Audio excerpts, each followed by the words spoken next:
But Atlas, when they didn't want there to be kills in the game, they didn't go for kills. They were running the enemy around the map. So the only time kills happened for SANDBOX is when they wanted them, which is towards the end, when they were finally able to catch a couple of members ganking Summit's Jace lane at the top as the game went on. They closed the game pretty fast. So it's not like we had Jace solo killing and then teleporting in and team fighting, and that's why he had high kill participation. It's because the game was completely followed to the beat of SANDBOX's drum, and it was a really impressive macro performance from a team that's usually known about just having very bloody LPL-style games. Yeah, exactly. SANDBOX is the team that has the highest damage per minute in the league at the moment, and it's because they go face first into their opponents. We thought they might do that again based on the draft that they had, but speaking of drafts, we're in game number 2.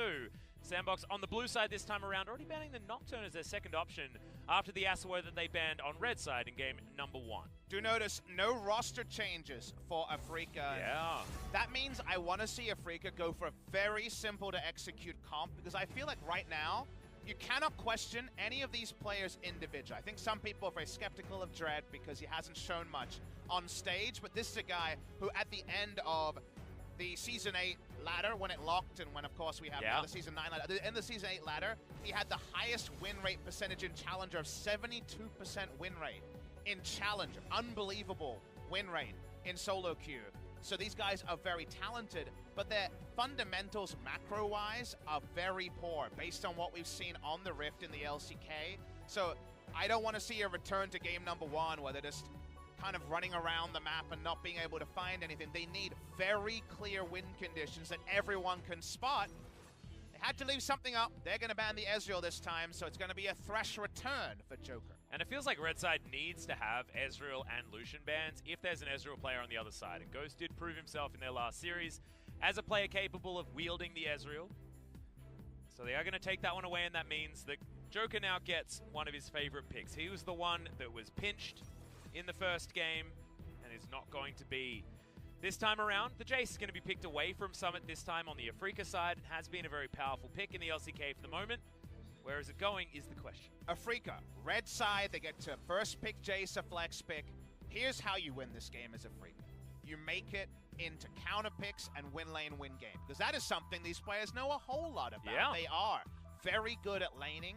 They came in, you remember, with 2 losing solo lanes. They were actually the reason they lost, because it just became a 1-3-1 game where they couldn't match. Now we need winning solo lanes for Afreeca Freecs. SANDBOX know this, so they're going to try and find some blocker picks in the first round to the potential for lanes to be destroyed. LeBlanc, banned by Afreeca, draws a pretty safe lock-in of Zoe. So can Afreeca Freecs find a way to actually punish a blind Zoe? And I find it so interesting that the Braum is being picked up here by the Afreeca Freecs when the Zoe was available. UCal is a great Zoe player, and they could have played exactly the combo of champions that SANDBOX wielded against them. And UCal, he says he wants a dragon, and he's going to try and comet his way into a victory this game. This is the first professional game for UCal on the Aurelion Sol, as far as I can remember. A champion who has not been able to function as the champion's history would suggest. We have not seen roaming with jungler plays from the Aurelion Sol. But the jungler here on Afreeca is potentially going to be 5th picked and could be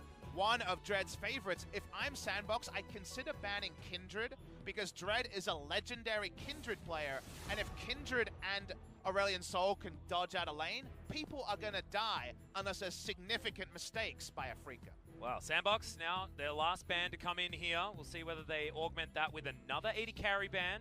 A lot of them already hitting the deck now as Varus is going to be taken off the board. Caitlyn is there, and Draven is also available for Ghost. So certainly a lot of different options with Ashe globally banned. That is 1, 2, 3, 4, 5 already taken off the board. 6 if you include Yasuo as a bottom lane pick. Now they could just go for an aggressive pick that straddles the line a bit more, considering the Elise here. Very strong duo, of course, when it comes to ganking, and we always talk about mid-jungle. Yeah, I like it with the Aurelion Sol. But especially with Aurelion Sol, it's not going to be about lane, because obviously you're trying to wave clear and not get hurt too much by a max-range paddle star. In the actual interactive laning phase, out of lane, Elise and Aurelion Sol can be some big-time bullies, and Afreeca are holding on to their 80 carry pick for 5th.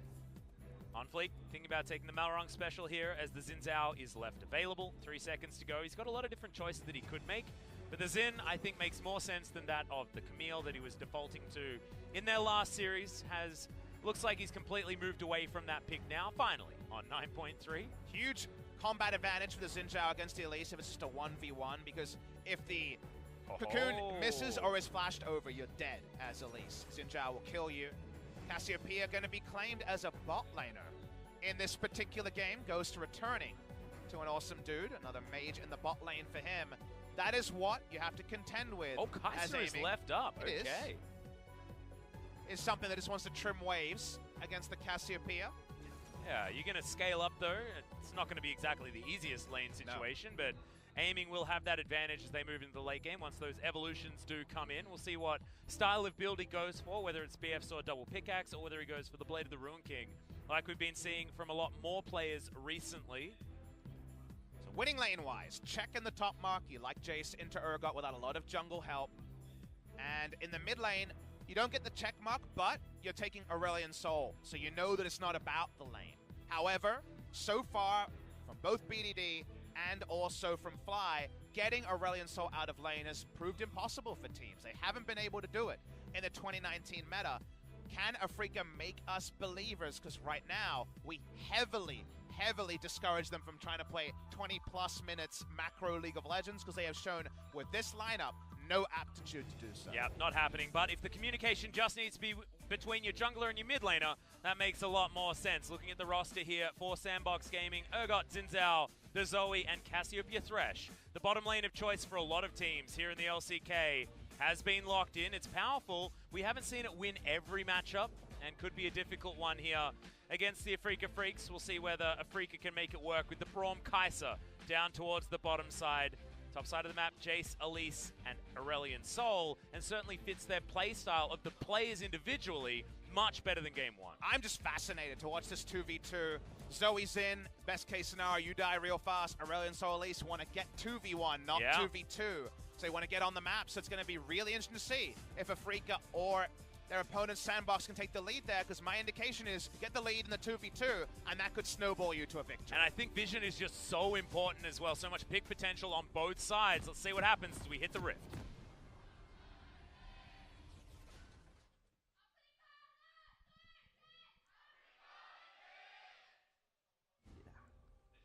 All right, SANDBOX and Afreeca. Afreeca, once again, all grouped together. As SANDBOX just move their way back into their jungle, they will be fine. Understandable that Afreeca is going to invade with the Braum. Braum pretty good at invading, is now aiming, has about nowhere to go. But Ghost is going to respect, don't know whether he necessarily needed to, just there. Yeah, for now at least, it's going to be Sweeper Start, you'll notice, from OnFleek, trying to get any vision lead you can when Rift Scuttles could be a contention point for an Aurelion Sol, or for the jungle matchup again. In the 1v1, love Zoe into Aurelion Sol in the lane, big outrange, and obviously for come level 9 on one item, you are poking him for a lot of his health. Can't really fit in magic resist outside of the Merc Treads early, Banshee Veil a second or third option in reality. And then Xin Zhao, if he is not cocooned, will kill Elise. Elise very, very squishy, so you can flash over that, you can sidestep it. Not to like isolated, but this should not be isolation. This should be Yukal and Dread being best friends forever. Exactly. And we mentioned it already. We talk about it a lot with Elise. It's who face checks who. And if you're going to face check her, she's going to kill you. And otherwise, OnFleek will definitely murder you with his Hail of Blades and Xin Zhao. So see how the vision goes for both of these teams. Keep your eye on the minimap to see who's got the most dots of their color, to see who's going to be winning in these early skirmishes. Do notice there was red wards on the top side, so they know Xin Zhao has started bot side. Does Afreeca Freecs? The moment that Elise enters that side of the jungle, there is blue vision there. The only blue ward that's actually spotting a camp is on their own blue buff. So it's going to be largely about OnFleek dodging Elise at the start, and it seems like a trade of blue buffs and vertical jungling to allow the Jace to push up very aggressively and play out the lane like you want to into the Urgot. Yeah, will be a fair trade between the buffs and the Rift Scuttles, though, for both of these junglers, so both of them will be able to get around and do what they want relatively effectively. So we're probably going to see Grumps traded on both sides and Wolf Camps denied on both sides as well, as is the current invasion tactic. Avoid those rubber bands to be happening, to be set up for both of your teams. Keen going to try to lane dominate as hard as possible. We already mentioned in game number 1, practice partners for all of 2018 were Keen and Summit. on Afreeca Freecs. They were the starting and sub-top laner respectively. Here's Dread, level 3, but very, very difficult to make this gank work against Cleanse Zoe.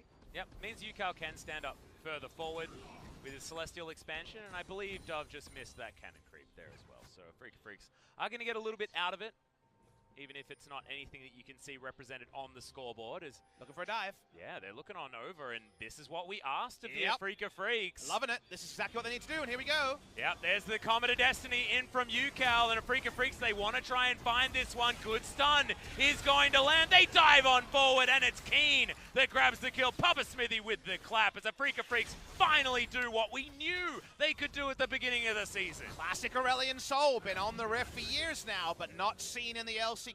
They get out of the lane, and that was all set up from the communication between mid and jungle. Dread is there to guarantee that UCal can push the mid lane wave so he can roam. That wasn't about a back timing, it was a roam timing. There's no good time to flash, unfortunately, for Summit. Whenever you flash, you're not going to be able to get both the Q from the Aurelion Soul and the Cocoon in that flash. Flash the Cocoon, sorry mate, Q is up, and of course you don't have to channel it for as long. They get the kill here, and they continue to deny resources from the Urgot and get turret plates, because that is the ultimate objective you're looking for. Yeah, and they also had the mini wave set up there for the Repel to get the Elise out, so everything working here. The Afreeca Freecs' Dread makes his way topside yet again. Baby. Exactly right. Summit needs to book it out of here. No, you don't want to be warding, my friend. He's just going to dive on forward, and that is a very dead Urgot. Purge ain't going to be up, and Keen's going to grab a second kill. Meanwhile, in the mid lane, that's a dead dragon. All right, let's focus on what was on screen before we get the replay. That is actually really bad top laner sense from Summit. Yeah. Jace is tanking the minion wave in a spot where he doesn't need to, which suggests the enemy Elise has to be there. The enemy Elise is there, he dies. And that is exactly the equation he took on. We're going to watch the replay of the mid lane to fully understand this, though. This is UCal going for a ward. Both of the kills are from face checks on Brush, but the UCal one is understandable because he doesn't have any vision around the area, and there's no tell from the enemy mid laner. There's a huge tell that Keen was tanking up the minion wave there, and I think Elise is there 8 out of 10 times at minimum, and every time of those 8 you die. Exactly. And also, I mean, UCal, to his credit, did manage to get 2 flashes for his, as Aurelion Soul does fall, but not going to be punished too much, able to comet his way back forward, and I guess the advantage here for Dove is that he gets a couple of stacks on his Dark Seal. Dread doesn't know. Yeah, okay, the Spiderlings are all going to die as Dread does get out onto the Vision Ward. Okay, Flash still available. That is very important, as I didn't need that to kill Summit earlier on the top side of the map. On Fleek trying to punish here by taking a Mountain Drake. That was really good communication from SANDBOX. The control ward there is an inspired spot because it gets a lot of information about a future dive, and it allows Unfleek to get the Drake at the same time. That's the cool thing about it. They get an extra objective Atlas, and they were getting 2-for-1 and 3-for-1 specials in game number 1. They're trying to get whatever they can in game number 2. Yeah, I feel like their coupons certainly haven't expired here in game number 2 just yet, Papa Smithy. I think you're exactly right. Unfleek does take a lot of time to take down this dragon, but he will be able to secure it. And Dove, pretty comfortable here in the mid lane as well. Does have a pretty decent advantage, and with his couple of Dark Seals, as well as his Corrupting Potion, is going to be very comfortable. Elise makes her way top, but they're not going to be able to dive him just yet, especially not without minions around. Beach Ball not going to land there on UCal, but Dove's just getting his eye in. What they need right now is for Keen to actually spread his lead in a way that Jace can do, but doesn't always, and ward camps. They need to know what's happening at enemy Raptors a lot more than you might think, because the control ward is sticking for now, and we already know that if we don't know where Xin is, Xin can kill Elise very easily. Yeah. As that's just the nature of the 1v1 matchup. So they actually need a bit of help to actually be able to punish the top side, because otherwise Elise is camping the one control warded brush that Summit needs to play around. Every other brush is sighted here, and they're getting less out of the Jace lead top side than they should be.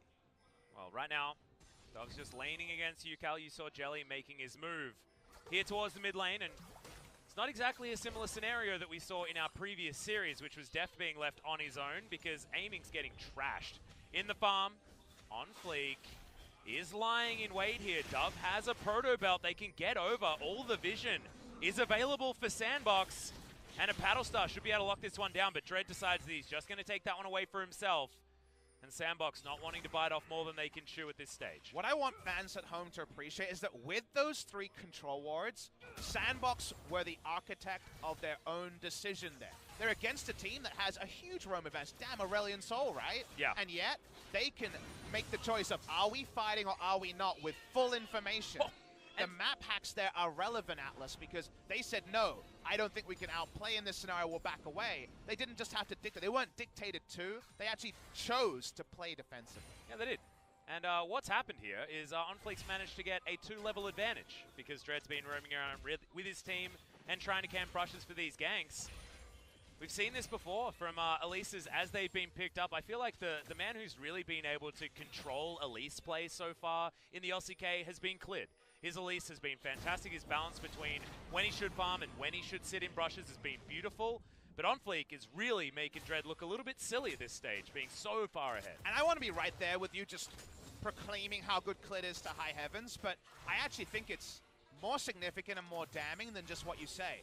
It's SK Telecom T1 that have been able to play around Elise drafts, because when they're making the invades, they're not invading with a 3 control ward disadvantage. They're playing around lane pressure and their vision really smartly to use Elise's deletion and reliable long-range CC to good benefit. Instead, we're seeing Elise invade with a vision disadvantage and kind of get something and kind of not, because Afreeca are skipping steps and allowing SANDBOX a lot more agency around mid lane plays than should be possible, because this trio topside should be getting turret plates and huge CS advantages, and while they've got the CS advantage topside, 1 turret plate topside, there's no more to show, and it should be more after their very inspired early game. Yeah, the most impressive trio topside, though, at the moment, Papa Smithy, is the 3 control wards that SANDBOX have sitting here, just chilling, making sure that Afreeca can't get in or do anything and control this matchup that Summit and Keen have between one another. That's why Summit is actually capable of standing this far up, especially now that his flash is back off cooldown. If those control wards are gone, they've actually been moved to a different type of triangle now. Well, it's even further forward. Those 3 control wards, having, again, 3 defensive control wards, when you just got dunked under turret in a bad matchup, even just having them should never happen, right? Because you shouldn't be able to put down vision. In that scenario, the box goes down bot side, a bit out of context. And just to extend that point, the top lane should be way more than 20 CS and 1 turret play. Those control wards aren't there. It's 3 turret plates and even more of a CS lead. So the only reason that Urgot is not just so far down in this game that he's never going to be anything other than an ult is because SANDBOX backed him up with vision. Yeah, and also, I mean, the win condition here is Keen. He gets incredibly far ahead and is the win condition. It's an and after that. That already has to happen. And right now, SANDBOX are playing around it and doing a very good job of mitigating what was a pretty beautiful early roam coming in from UCal. It's just not enough. You can't just get that 1 advantage and play back like a lot of our old school LCK teams have been doing a lot. Because eventually Elise, who already has given up 5, 6, 7 jungle camps, is going to throw out a cocoon and die randomly, right? That's just how Elise is in the late game. Her best usage is kind of 2015 score, building tank and being a cocoon bot, and that's not going to happen here. Dread will build damage to try to be a diver. He won't have his items fast enough to do that, and the late game is not going to suit him compared to Xin, who has the temporary tankiness. Xin and Elise were pretty much the same champion before the Xin ult was changed, but now you can dive and not die instantly, despite not having a true escape on Xin Zhao. So because of that scenario, like you say, it needs to be a lot of ands, and we're not seeing a lot of ands here. Our grammar's been on point about the Elise comp, which probably tells you that the Elise isn't getting enough done, which feels like heresy after a 3-minute turret dive that was a thing of beauty. Yeah, and also it feels a little bit confusing to talk about when this game is so even. Here at 12 minutes in, it's just that you expect more from a composition that we use the word agency a lot, but Afreeca has a lot of agency in the early game, and it slips away as the game goes on. And still outplay with a big team fight on the Kai'Sa, but we are definitely a skeptic given some of aiming struggles in making those big plays and being the late game win condition for Afreeca. Joker moving on over here just to make sure that everyone is going to be okay. Beach ball not going to land, but thankfully for SANDBOX fans, the Winter's Bite also doesn't tag Dove. Did have the dash cannon available to him as Jelly's going to get jumped on. Onfleek doing a lot of damage here with the Hail of Blades. That's going to be a big paddle start onto UCal. He picks up an exhaust there as well as UCal Is the next Paddle Star going to land? Because that will be your life. It almost doesn't matter as OnFleek, so much damage here, but Dove not going to get that Paddle Star forward. And UCAL is going to limp away. Oh my goodness, Afreeca Freecs, they're just not picking up very many advantages in this mid game. And it's all as Joker comes top, gets some vision, and they get some advantages. Bot side is up top. Yeah, there's the disdain. The ultimate is down as Summit. They're trying to lock down Keen. The hook is going to go wide, and Keen not low enough for that Fear Beyond Death to activate. Phase rush value through the roof there for the Jace, able to get away. No chase available for the rest. Jellyface checking. Whoa, this is real worrying, but that is the trouble bubble not landing. And Dread being available means that they're not going to get anything for it. Dove's mana bar was almost entirely gone there, so that was the right call to disengage. Gonna lose out on Scuttle control over the Infernal. Infernal second spawn Drake of the game. They know that Zoe's on a recall timing. They should 100% start the Drake in this scenario, even if right now Ghost has first reaction over Aim. Well, yeah, Ghost is going to be able to move up there, but having the Aurelion Soul here in the pocket, like you say, means that this Drake should definitely go over to the Afreeca Freecs.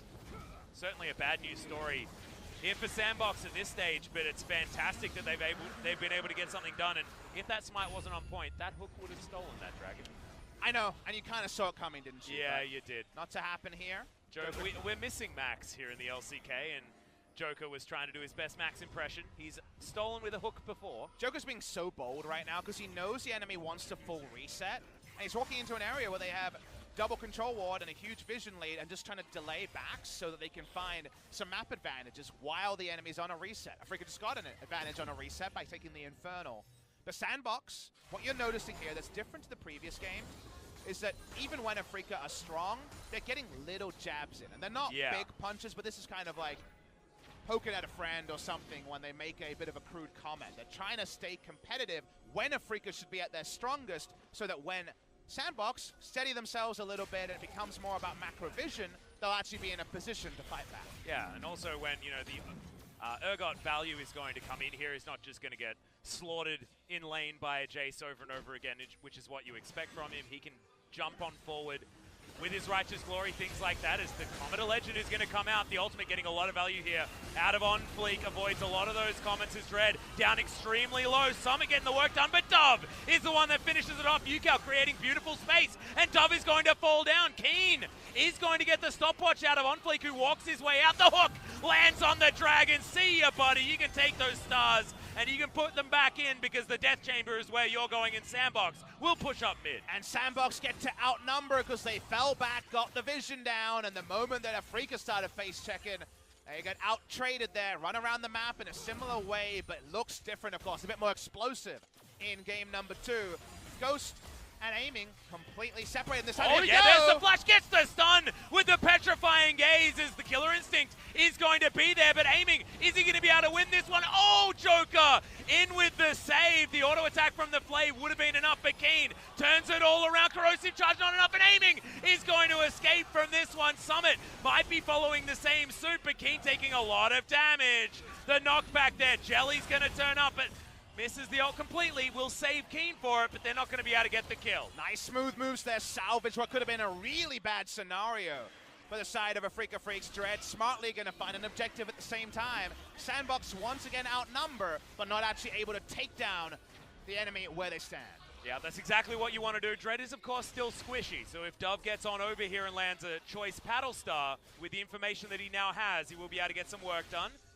Troll Ward goes down, vision not there.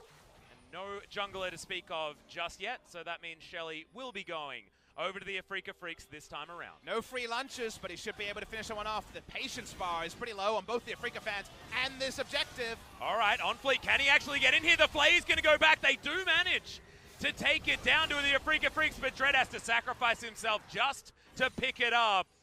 And SANDBOX now with another advantage with the amount of people they have on the map. You have to suicide for it there, otherwise you're not getting it, and it's the right call after you wasted all that time taking it down, so you have to go down with the ship if you are the Elise. Remember, this is a 17-minute Rift Herald, not a 12-minute Rift Herald, so it's going to have the preparation. Remember, before we talked about turret plates, meaning you just kind of run into a lane and put down the objective, you actually had to put down forward vision to guarantee the right charge. Is that something Afreeca can do? They've been up and down.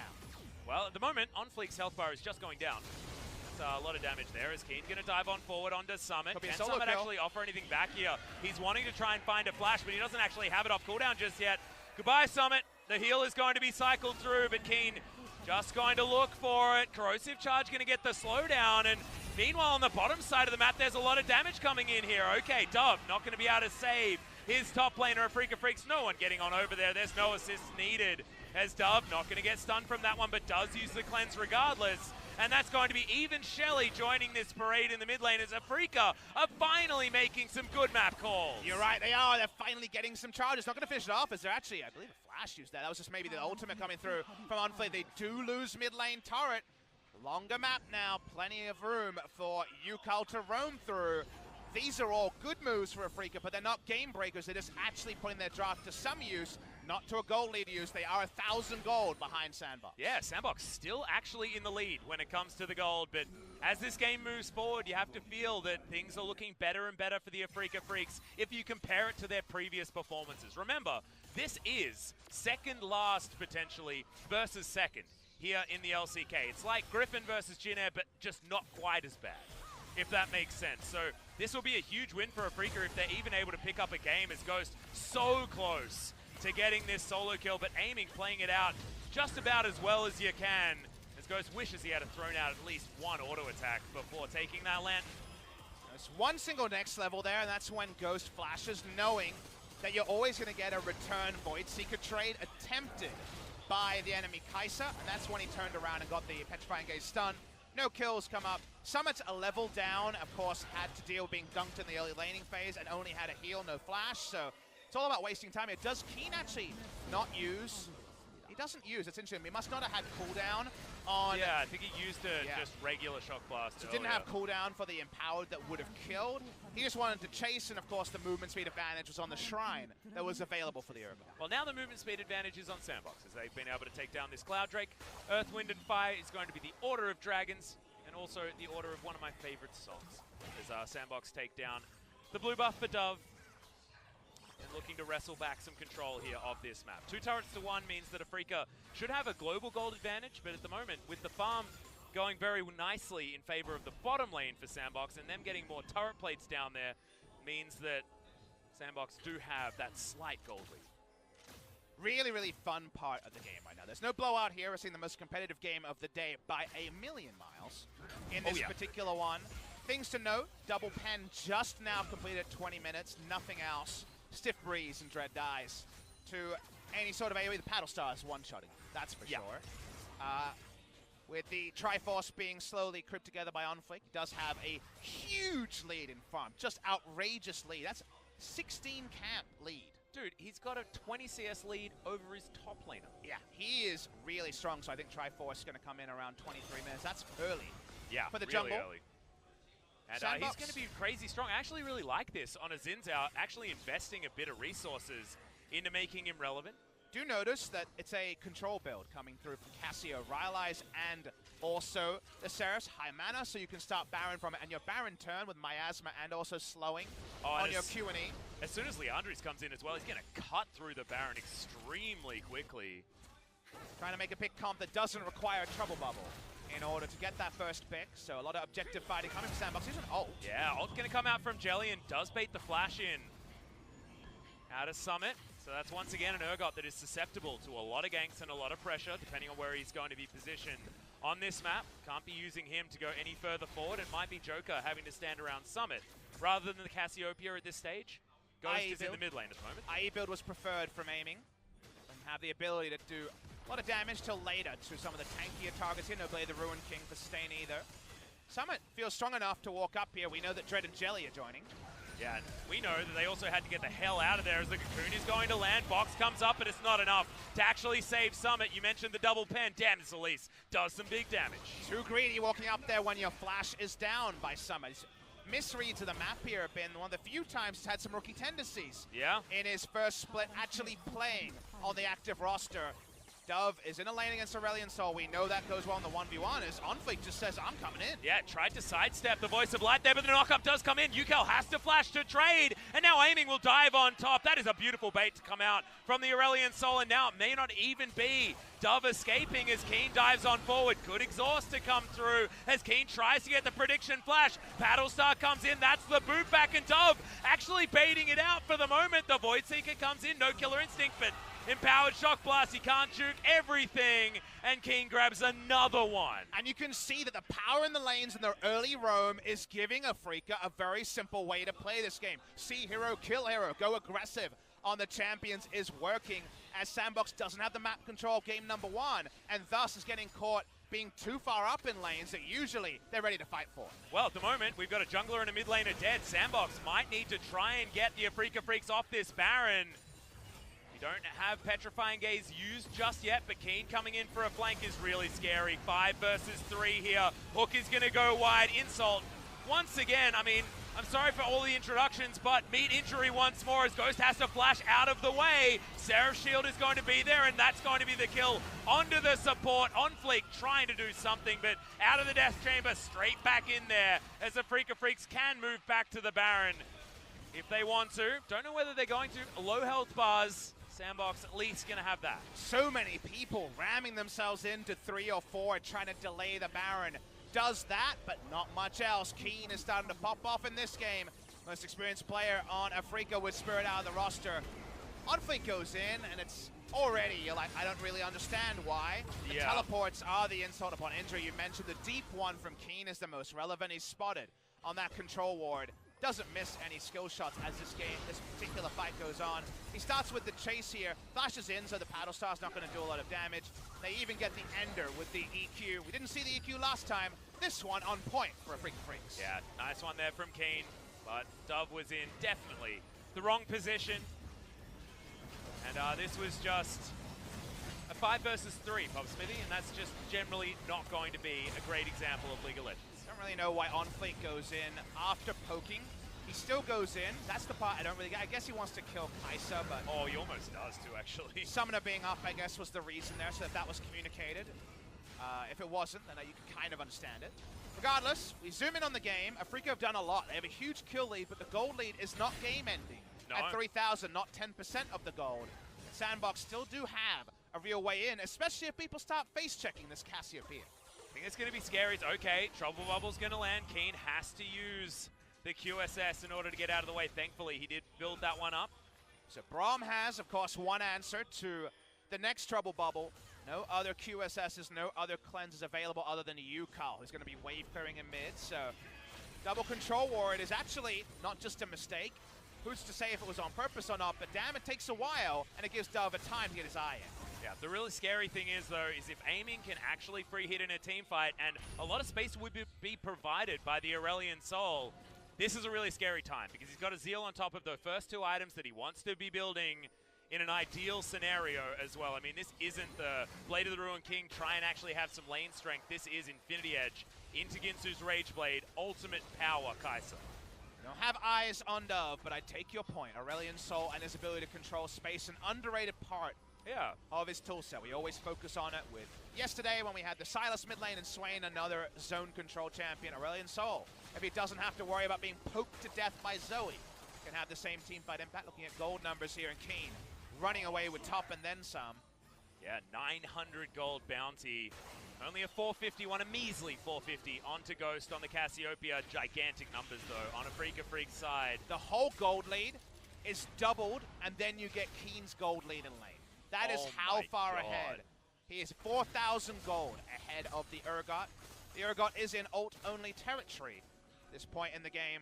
Another reset happens. I actually really want to see the control ward numbers here, because a vision exhaustion scenario and Afreeca having to actually play the macro is something that we've levied a lot of criticism on, and they actually play this Baron macro because they cannot afford to lose the objective. Yeah, and also OnFleek can't afford to lose even a little bit of his health bar here as already. These shock blasts are really hurting. Joker down to about half health as that's a trouble bubble. Immediately, the QSS once again put back on cooldown. And Dove, he has to be landing these bubbles. He is their way back into the game if they're going to dance around this Baron. Any sort of pick will help SANDBOX find their way back forward. Only a single control ward right now, none available. Aiming. The SANDBOX is focusing on the middle of the screen here. Supercharge was on cooldown there. It was almost an opportunity for OnFleek to get in. Does have Flash Audacious Charge, so it can cover a lot of distance, but not wanting to dive into the whole of Afreeca Freecs squad. This is the worst time to be poked out because you desperately want it back. Whoa, ult from Jelly, and everything else misses. Yeah, they just did not juke the way that Afreeca expected.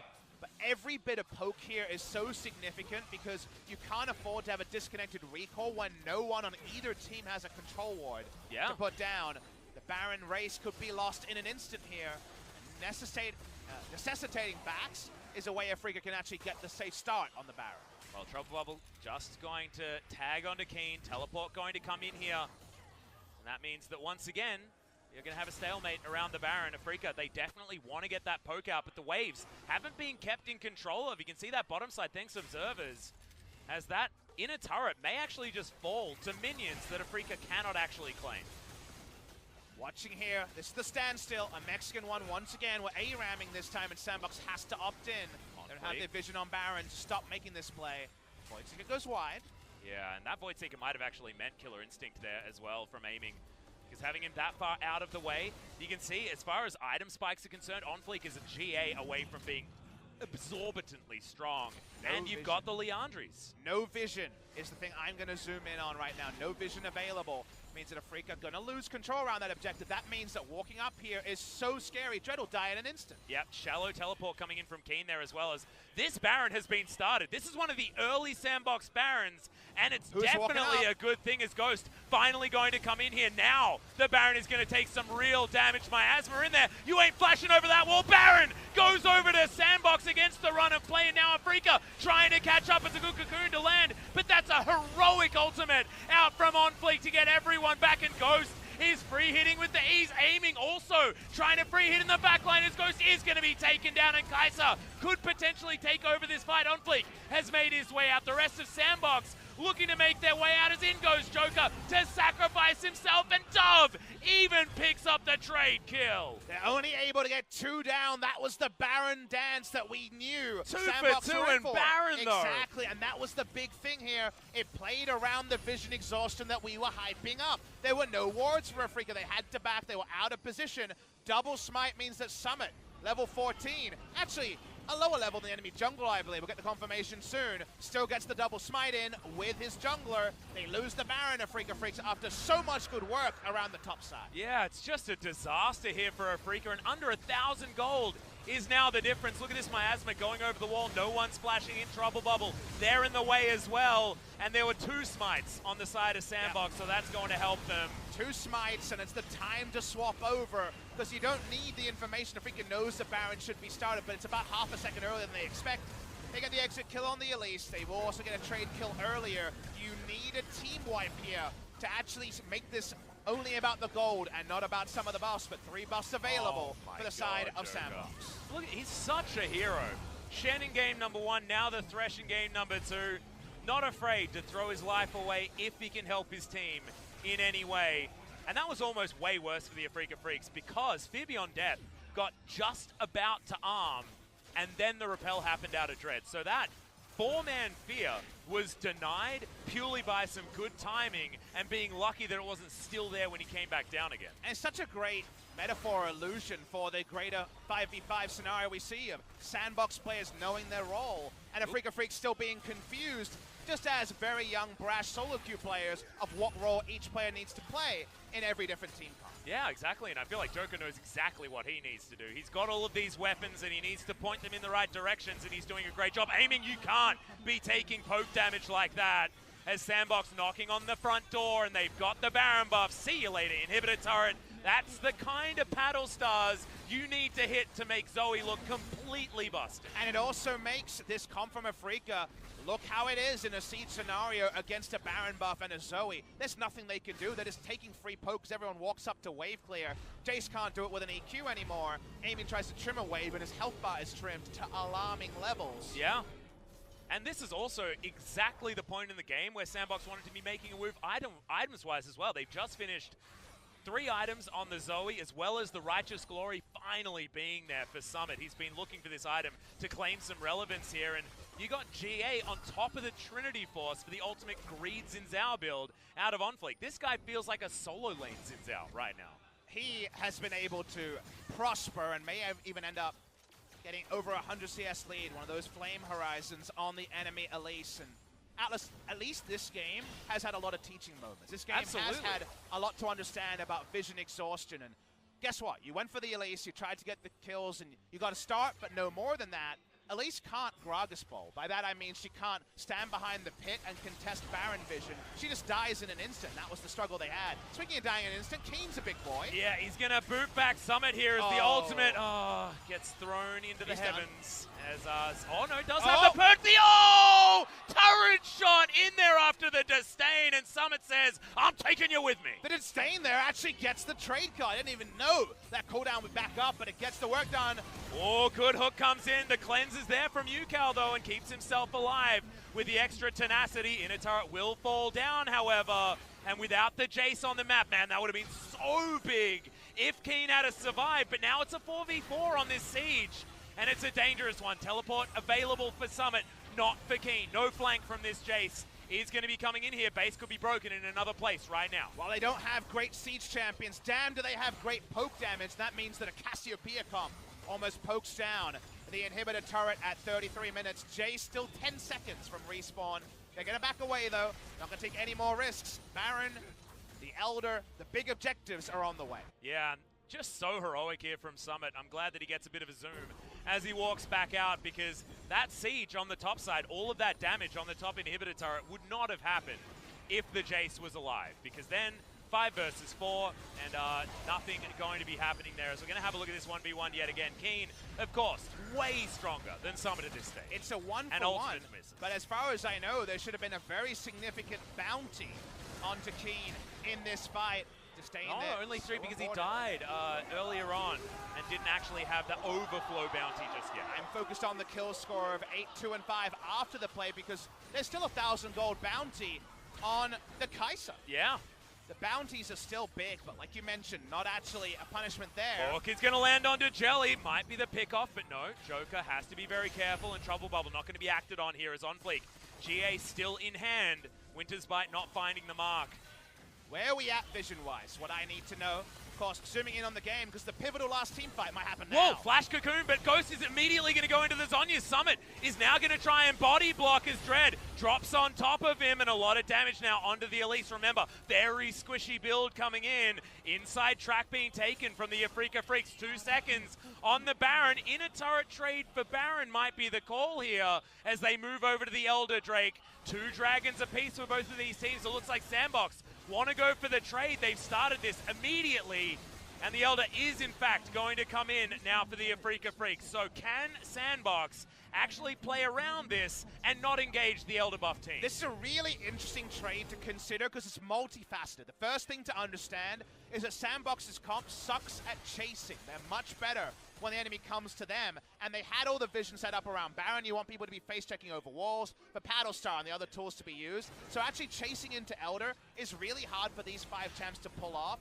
Afreeca don't want to give up Baron because they can't deal with the Zoe poke under their turrets and the buffed up minions, but they don't really have a choice to contest because they can't face-check either.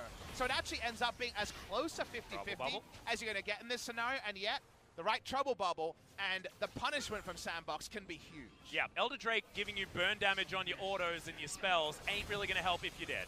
It's exactly right. His aiming is playing very far forward. They know that they really want to do something with this buff. They can see how powerful they are. It's circulating them with the beautiful little particle effect, but it's just being denied. SANDBOX have cleared out so much vision. They've cleared out all of the minion waves, and Afreeca Freecs now have to use this Elder Drake to farm and wave manage. But I'm so admiring the fact that often when we have any sort of trade of Elder and Baron, there's a very clear winner. To me, given the game state and the champions and everything involved, this is the closest to a 50-50 trade of Elder and Baron that I've seen in a game that I've cast. It's an empowered Infernal, so of course the battle stats there are really important. Now the game is still pretty much at parity, but those battle stats can really be wielded by Afreeca, and you can say on a SANDBOX side, yes, you have to respect the double Elder buff now, but you have a comp that has plenty of time to put down the vision and get the double Elder team to come to you.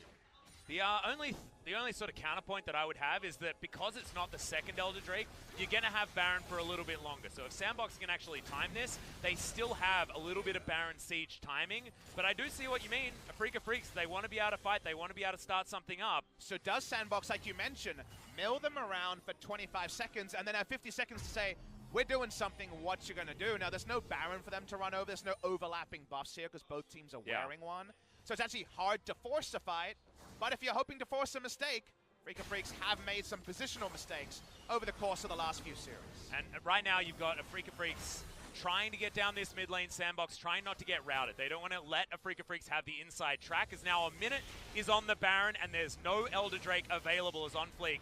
All right, he's going to get a little bit of a stab there onto Dread, who takes some reasonable damage. Closest to a 0 power play I've seen in a long time as well. Yeah, negative 107.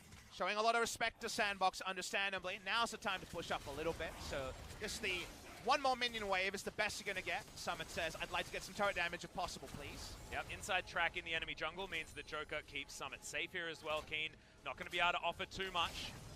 As Shock Blast can hit Joker as a welcome message. That is not the welcome that you want.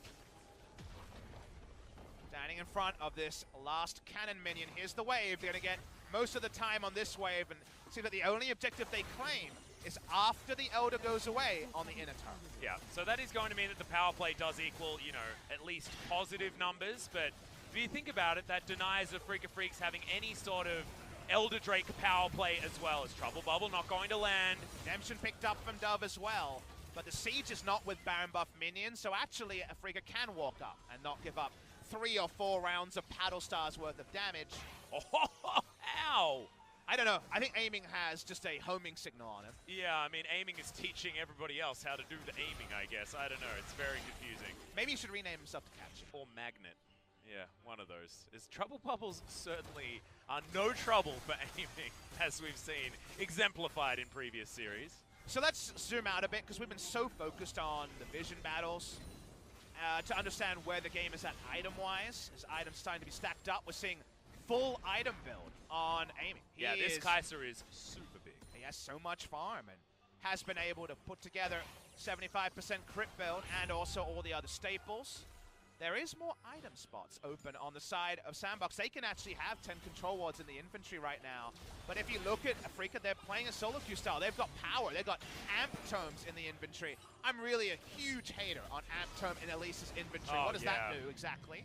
Not a control ward. Buffer is definitely not one of those. Aiming does sidestep the corrosive charge. They should get some blue trinkets if they're going to have amp tomes, because they can't battle for vision with no inventory space for control wards. Yeah, well, Summit now also, he's basically as battle ready as an Urgot's ever going to be. As Keen, he's going to get exhausted. Good to Stain to come back as another ultimate is going to miss. Summit made the play, but Keen had the QSS.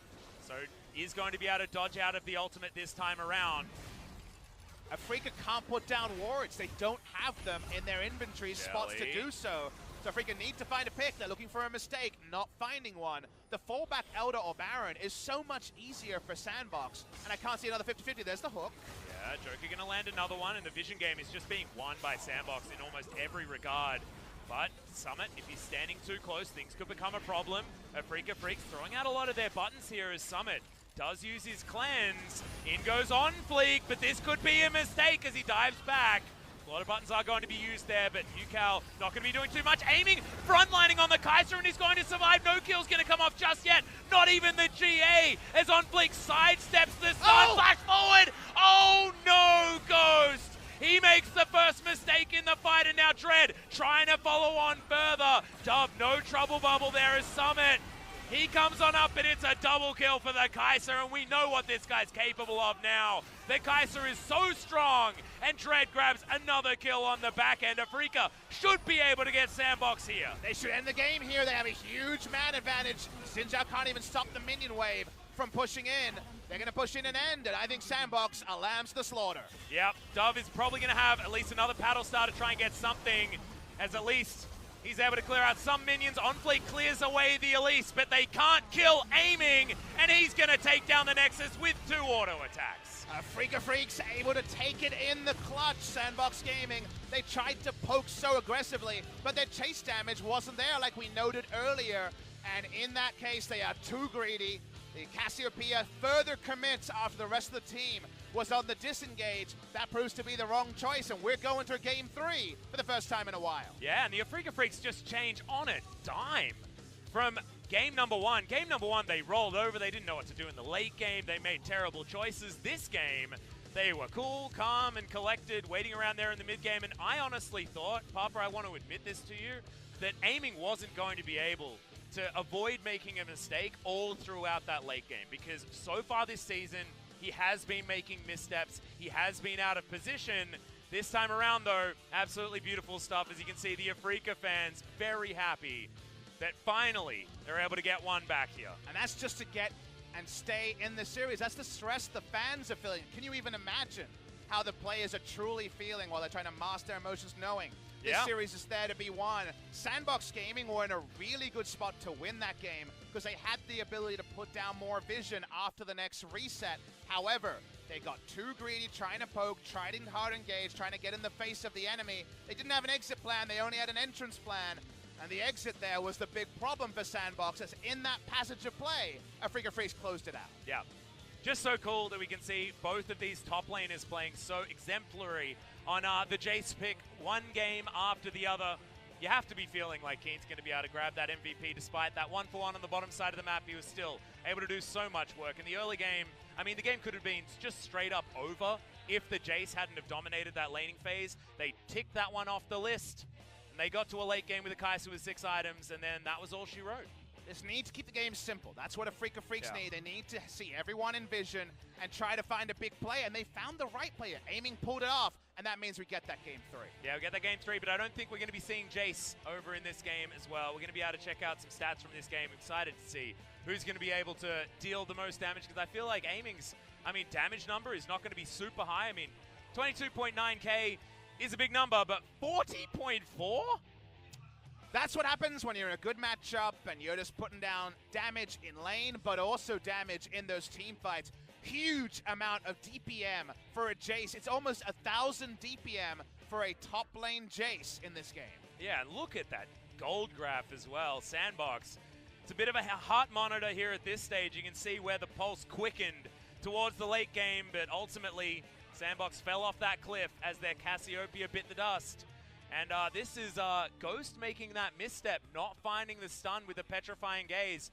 You have to feel that if Aiming had have been facing the snake at that point in time, could have been a very different result. But man, I'm just so glad that we're going to a game number 3, because today hasn't been the most competitive League of Legends. After the break, we will have game number 3.